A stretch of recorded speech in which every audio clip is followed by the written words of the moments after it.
कलअदम TTP से मुज़ाकरात हतमी फैसला आइन के तहत पार्लियामेंट की मंजूरी से होगा। वज़ीर आज़म की ज़ेर सदारत कौमी सलामती कमेटी के इजलास का एलामिया सियासी क़यादत का मामलात से निमटने की हिकमत अमली और पेशरफ्त पर इज़हार इत्मीनान।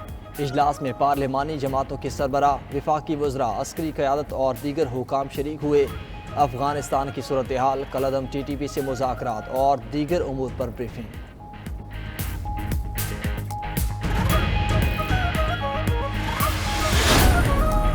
मैंने कभी नहीं सोचा था कि नवंबर में किसको आर्मी चीफ बनाना है। मेरे जहन में तो ये था कि जब टाइम आएगा मेरिट के ऊपर जो सबसे बेहतर होगा उसको मैं बना दूंगा। क्यों नवाज शरीफ को प्रॉब्लम था आर्मी चीफ का?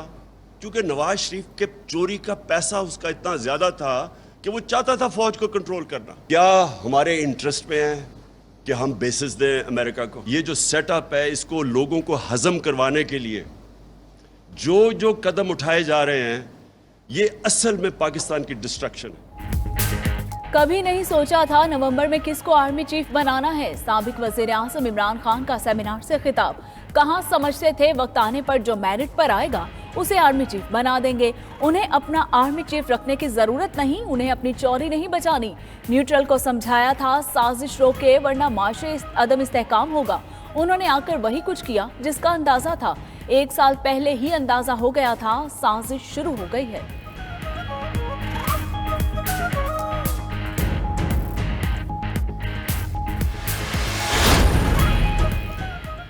इमरान खान नींद में भी न्यूट्रल का राग अलापा करेगा। नून लीग की नायब सदर मरियम नवाज का तंज कहती हैं ये बड़बड़ाया करेगा। शहबाज शरीफ ने सफ़ीर को केक खिलाया। शहबाज शरीफ ने शेरवानी पहन ली। शहबाज शरीफ वज़ीर आज़म बन गया। खुर्रम दस्तगीर ने यह कह दिया अमरीका ने साजिश कर दी, धांधली हो गई।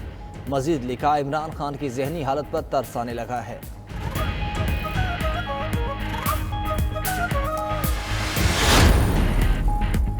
मुत्तहिदा के खुद साख्ता जलावतन रहनुमा बाबर गौरी की मुमकिना वतन वापसी। हुकाम का एयरपोर्ट से ही हिरासत में लेने का फैसला। बाबर गौरी ने बुध को 2 मुकदमात में अदालत से जमानत हासिल की। बाबर गौरी से सोलत मिर्जा समेत माजी में गिरफ्तार मुबैना दहशतगर्दों के बयानात की रोशनी में तफ्तीश की जा सकती है। FIA ने बाबर गौरी के खिलाफ मनी लॉन्ड्रिंग का केस भी दर्ज कर रखा।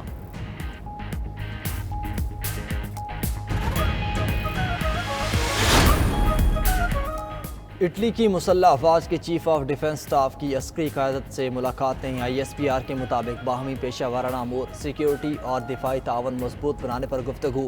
दिफाई पैदावारी शोबे में तावन पर भी तबादले ख्याल किया गया।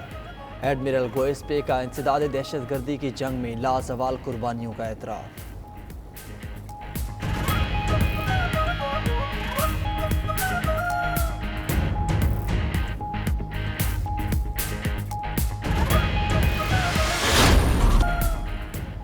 साबिक सदर आसिफ अली जरदारी की सौतेली वालिदा जरीन बेगम की नमाज जनाजा अदा कर दी गई। नमाज जनाजा में आसिफ जरदारी, बिलावल भुट्टो, मुराद अली शाह समेत दीगर की शिरकत। आसिफ जरदारी की वालिदा के इंतकाल पर सदर, वज़ीर आज़म, चेयरमैन, सेनेट स्पीकर और दीगर शख्सियात का इजहार अफसोस।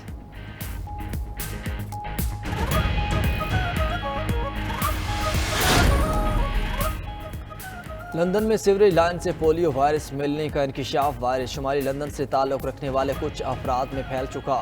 मीडिया रिपोर्ट के मुताबिक पोलियो के शवाहिद गटर से मिलने पर UK हेल्थ एजेंसी ने नेशनल इंसिडेंट डिक्लेयर कर दिया है।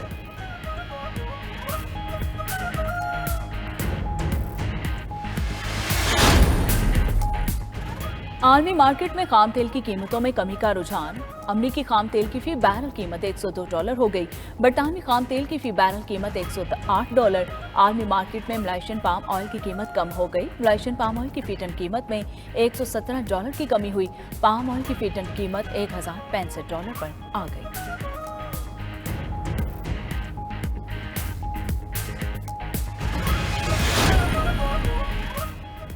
सऊदी वली अहद मोहम्मद बिन सलमान तुर्की का दौरा मुकम्मल करके वापस रवाना।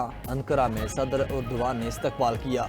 मुअज़्ज़ज़ मेहमान को गार्ड ऑफ ऑनर पेश किया गया। दोनों ममालिक के कौमी तराने भी बजाए गए। सदर उर्दवान ने अपनी काबीना के अरकान का मोहम्मद बिन सलमान से तारुफ करवाया।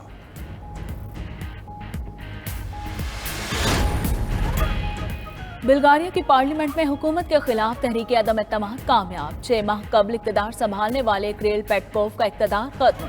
अपोजिशन की तहरीक अदम इत्तेमाद 116 वोटों से कामयाब।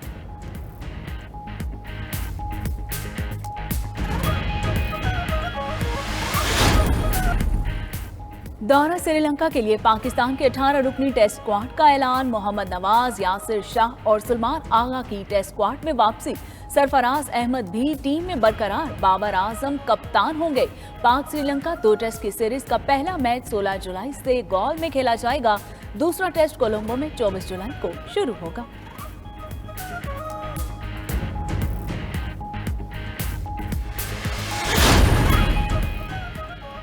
और ज़िले यूनिवर्सिटी फैसलाबाद में ऊंट मेला सजाया गया। ऊंटों के वजन और खूबसूरती का मुकाबला हुआ।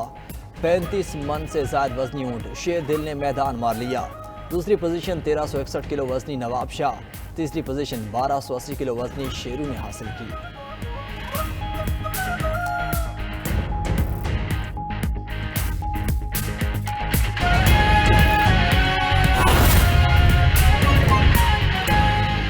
आगे बढ़े ज़रिए यूनिवर्सिटी फैसलाबाद में ऊंट मेला सजाया गया, जिसमें उनके वजन और खूबसूरती का मुकाबला किया गया।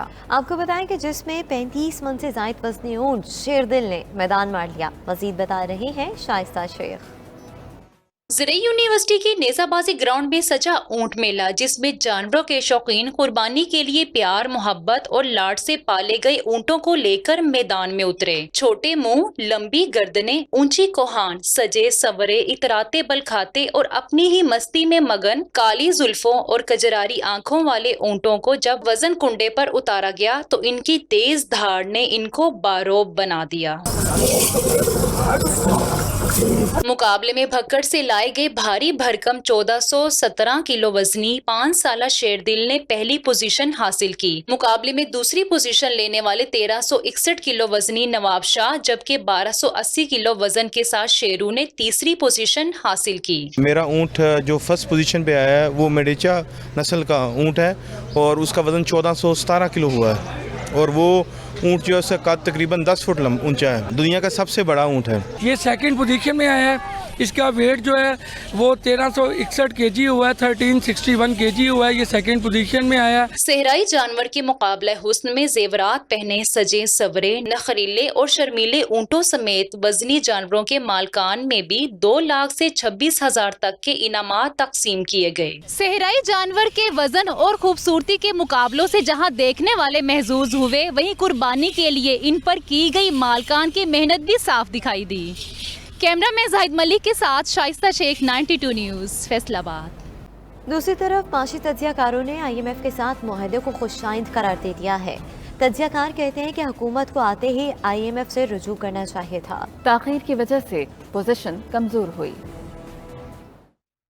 मुआशी तज्जियाकार IMF से मुआहदे पर खुश। अकील करीम ढेठी ने कहा, मुआहदा फाइनल होने की खबरों से ही मईशत बेहतर होना शुरू हो गई। देखिए, मेरा अपना नहीं ख्याल है क्योंकि अब तो रिबाउंड हो चुका है। आप देख रहे हैं क्रूड की प्राइस भी गिरना शुरू हो गई है, बाकी कमोडिटीज भी नीचे आ गई है, पाम ऑयल भी गिरना शुरू हुआ है। और आज तो अच्छी खबर ये है कि आपका रुपये भी स्ट्रॉन्ग हुआ है। आज आपका इंटरबैंक भी काफी नीचे आया है, 208 रुपए पे ट्रेड किया है। तो अभी तो सारी चीजें बेहतर हो रही है। ठीक है, इसमें कोई शक नहीं है कि इन्होंने IMF से डील करने में देर, अगर ये शुरू में चले जाते तो शायद ये सिचुएशन क्रिएट ना होती। मुआशी तज्जियाकार अशफाक तोला का कहना था, इब्तदाई मुआहिदा हो गया। इस वक्त डॉलर की कीमत 175 से 180 होनी चाहिए। IMF से ब्रॉड ब्रश आपकी एग्रीमेंट तो हो चुका है, बट स्टाफ लेवल एग्रीमेंट अभी भी साइन नहीं हुआ। फिर इनका बोर्ड साइन करेगा, तो आप ये देख लें। अभी तो उसमें टाइम लग सकता है, मगर डॉलर तो वैसे ही मैं हमेशा कहता रहा हूँ कि इसकी जो